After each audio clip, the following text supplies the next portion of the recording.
O sistema é contra a filha do Roberto Justus, que ganhou uma bolsa de 14 mil reais.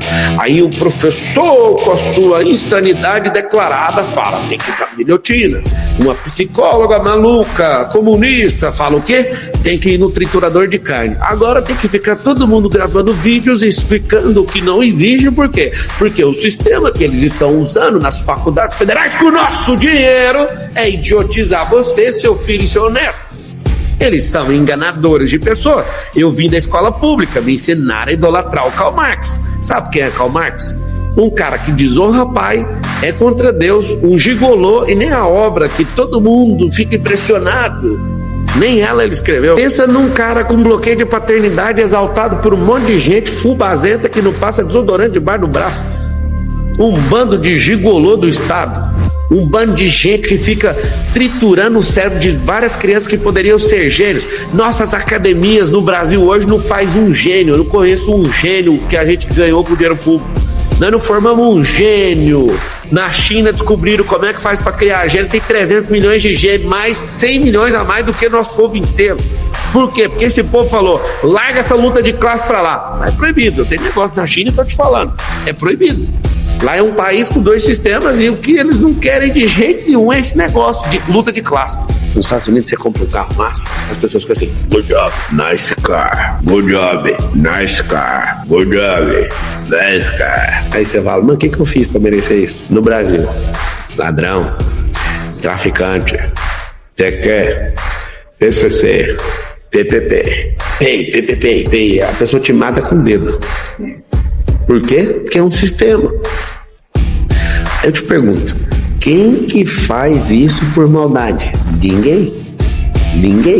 Você tá numa igreja, um pastor prospera. Aí os irmãos da igreja: tá vendo? Tá roubando. Não, o pastor, ele tem negócio também, cara.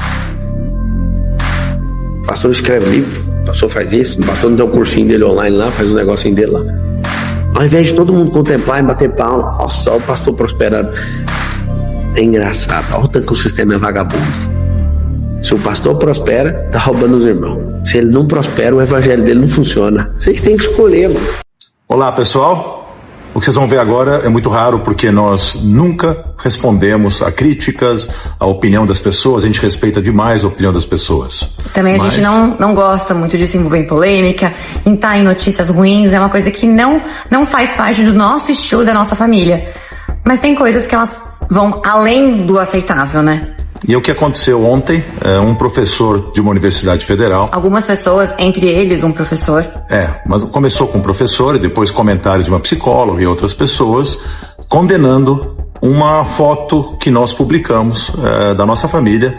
A Paula é uma influenciadora, uma das mais importantes do país hoje. Ela tem como profissão publicar não só os trabalhos dela, mas a vida dela, o lifestyle. Isso faz parte, né, do trabalho dela. E eu tô na vida dela, eu também tô nessas publicações, e a nossa filhinha Vicky e a nossa família muitas vezes aparece. E dessa vez ela apareceu com uma bolsinha, né? Que inclusive nós nem compramos, né, Paula? Foi um presente, mas enfim, mas ainda que nós tivéssemos comprado, não cabe alguém julgar. E aí o julgamento extrapolou o bom senso, gente. É uma coisa assim tão maluca, tão louca. Falaram que tinham que matar a nossa filha com guilhotina, assassinar a nossa família. Falaram, como todos viram e mandaram muitos prints pra gente, que só guilhotina resolve. A pessoa escreveu isso, depois de algumas horas, obviamente, começou a ser denunciado e apagou, mas nós temos o print. Gente, o que é isso que tá acontecendo no Brasil? Instigar a morte, instigar o ódio, é uma coisa que é inaceitável.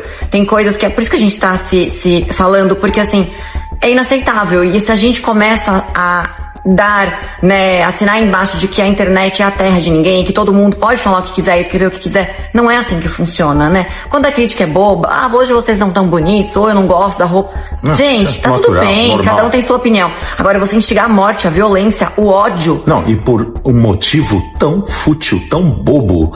O que é no Brasil hoje você ter sucesso, você ter conquistar alguma coisa? Eu trabalho há quase 5 décadas, eu tenho milhares de empregos na minha vida, o maior projeto social desse país é o emprego. Quem dá emprego é o empresário, que está virando vilão nesse país. Fazer sucesso no Brasil, ganhar dinheiro, trabalhar honestamente, pagar impostos, como a Ana Paula, que trabalha quase uma década já e paga impostos e também dá emprego para a pessoa. Tudo 100% correto. Então, assim, eu não dou bola para esses julgamentos quando é de algo que eu estou usando, hoje que eu estou fazendo, porque eu trabalho muito, eu pago imposto, eu ajudo o país.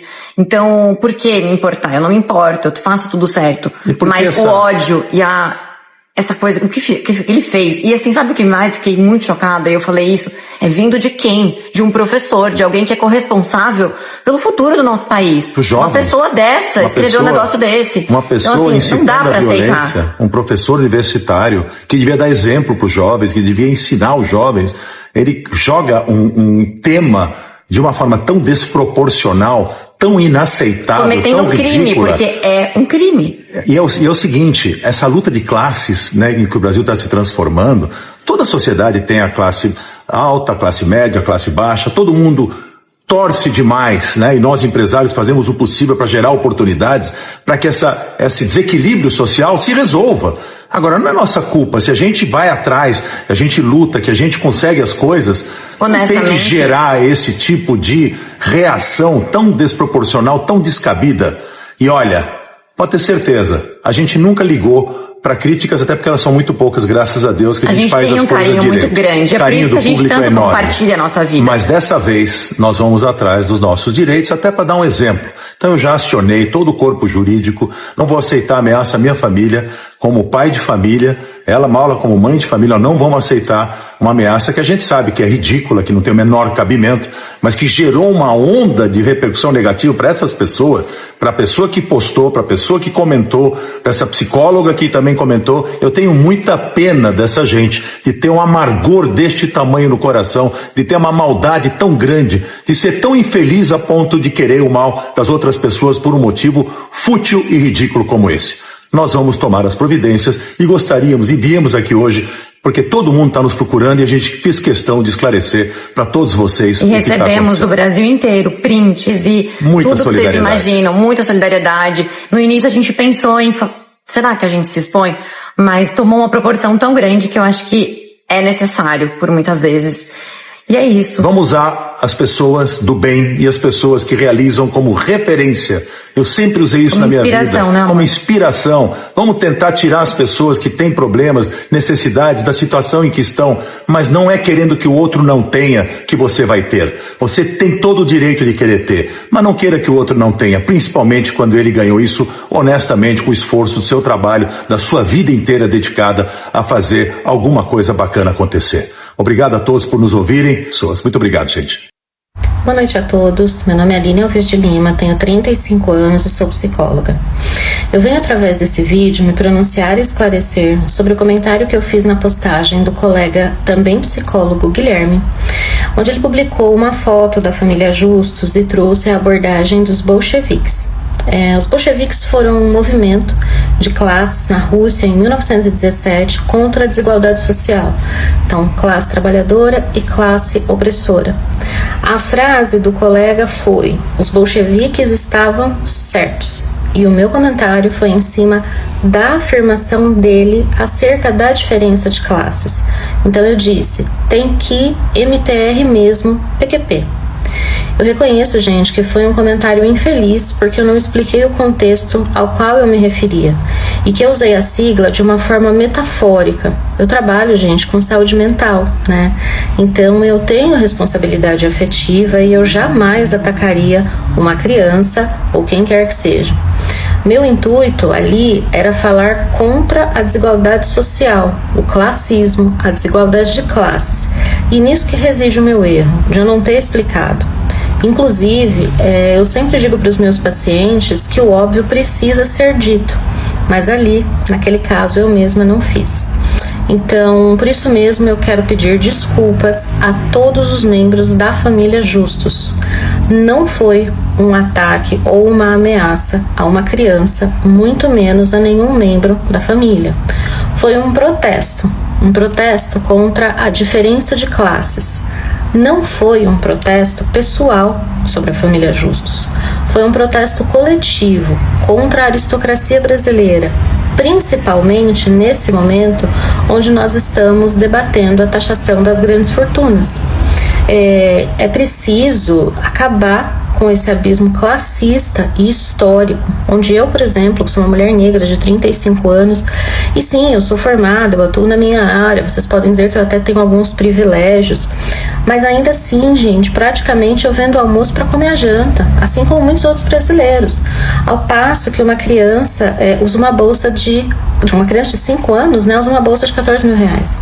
Então, alguns de vocês podem até falar, ou podem até pensar, mas não é inveja, não é vitimismo, não é loucura.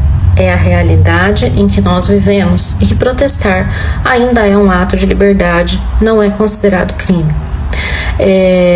Mesmo assim, sem eu ter ofendido ninguém ou sem eu ter ameaçado ninguém, perfis extremistas usaram o meu comentário para disseminar o ódio, de modo que eu estou recebendo virtualmente, né, estou sofrendo diversas ameaças, incluindo ameaças de morte e estupro.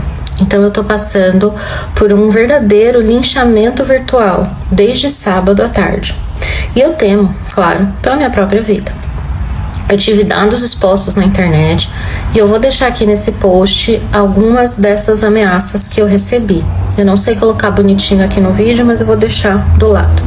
Então eu gostaria mais uma vez de reiterar o meu pedido de desculpas à família Justus e a quem se sentiu ofendido, porque essa realmente, certamente não foi a minha intenção. Por fim, eu sei que a luta para que esses direitos sejam efetivados e aconteçam na prática não vem de hoje e não vai acabar hoje. Novamente, eu reitero que o meu ato de indignação e desespero, porque foi desespero, refleti muito, foi desespero, jamais deve ser um dos caminhos seguidos, gente, jamais. Então, sendo assim, mais uma vez eu peço perdão à família Justus pelas minhas palavras. Muito obrigada a todos. De cada um. Entende? As pessoas têm crenças pela sua formação, pela sua origem social, pelo seu meio ambiente, a sua família. As pessoas têm crenças, todos nós temos crenças. Né? Você não precisa ser religioso para ter crença. Tem as crenças religiosas também, mas o cara que é ateu também tem a sua crença, inclusive a crença de não crer em Deus, por exemplo. Né? Então, todo mundo tem crença, que se chama geralmente a palavra ideologia. Né? Então, no momento que uma mensagem chega, né, essa mensagem vai ser aceita ou não, ou vai ser interpretada ou não, em função do contexto social em que a pessoa se encontra. Né, que vai desde a sua condição mesmo de classe, questão social, a idade, experiência de vida, uma série de aspectos, uma formação. Uma coisa é um professor como eu, outra coisa é um motorista de Uber que está lá batalhando para ver se consegue no final do dia levar alguma coisa para casa. Né? Então, são as vivências. Na verdade, a consciência do indivíduo, né, é aquilo que aquele barbudo lá do século XIX dizia, é o ser social. Né? É o ser social. Então você tem que entender isso. E as pessoas realmente, quando elas acreditam em certas coisas, né, uma madeira de piroca e outra bobagem que sai por aí, terra plana, isso tem a ver com a vivência dela. Né? Tem a ver com a ideologia. De alguma maneira aquilo ali explica melhor o mundo para ela. Entende? Então é isso que você tem que entender quando há essa completa horizontalização das mensagens, né? E por quê? Uma coisa se fosse ingênuo, mas não é ingênuo. Aí tem toda uma estrutura financeira por trás impulsionando determinadas mensagens para gerar determinados resultados, não só econômicos, como também políticos. E aí é que está o problema. Sim, claramente, ao contrário da americana. Então, por exemplo, uma manifestação racista no Brasil é crime. É crime. Eu não preciso agredir fisicamente uma pessoa, entende? Para ser chamado, para ser acusado criminalmente de ser racista se eu falar uma manifestação racista. Entende? É crime. Homofobia é crime. Né? Agressões verbais do ponto de vista de gênero é crime. Né? Então, temos várias leis no Brasil que tipificam esses crimes de opinião. Defender o nazismo é crime. Então, como isso é crime na legislação brasileira, o PL 2630 deixa muito claro. Essas plataformas, se elas não bloquearem na origem esse tipo de mensagem, elas estão compartilhando do crime. Então, elas são ali, elas têm que ser responsáveis. Isso é novo? Aí eu vou dizer que não. Já me aconteceu a mim, Marcos, uma vez, ter a minha conta bloqueada pelo Twitter por causa de uma palavra que eu usei. Escrevi lá uma mensagem qualquer, ingenuamente, usei uma palavra, e aí o Twitter, pelos termos de uso, a tua conta está bloqueada porque usou essa palavra. Eu tive que ajoelhar no milho, pedir desculpas, para eles recuperarem minha conta. Então eles podem fazer isso. Eles mesmos censuram. Nos termos de uso. Termo de uso é um contrato individual, é um contrato jurídico. Que ou você aceita aquele termo de uso, ou você não tem acesso ao serviço. O que também já é uma excrescência, mas vai lá. É um serviço privado. Tem? Então eles podem fazer isso. Se alguém postar uma manifestação racista, ela pode ser bloqueada na origem. E isso é crime. Então o que faz o PL 2630? É dizer para a plataforma, você é responsável, você é corresponsável se houver difusão de ideias que na legislação brasileira são criminosas. Está lá, está tipificado. Agora não vou citar os artigos, mas está lá colocado. Entende? Para exatamente, aí com isso você conseguiria diminuir bastante o discurso de ódio nas plataformas. No WhatsApp, no Twitter, no Facebook e por aí vai. Já é um avanço. Não vai na essência da questão, porque a essência da questão, por óbvio, é econômica. É o modelo de negócios. Mas já é um avanço.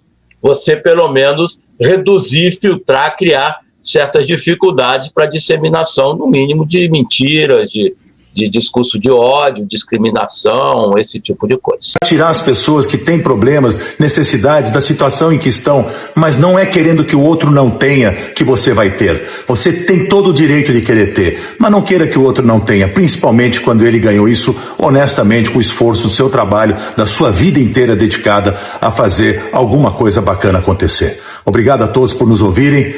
Muito obrigado, gente.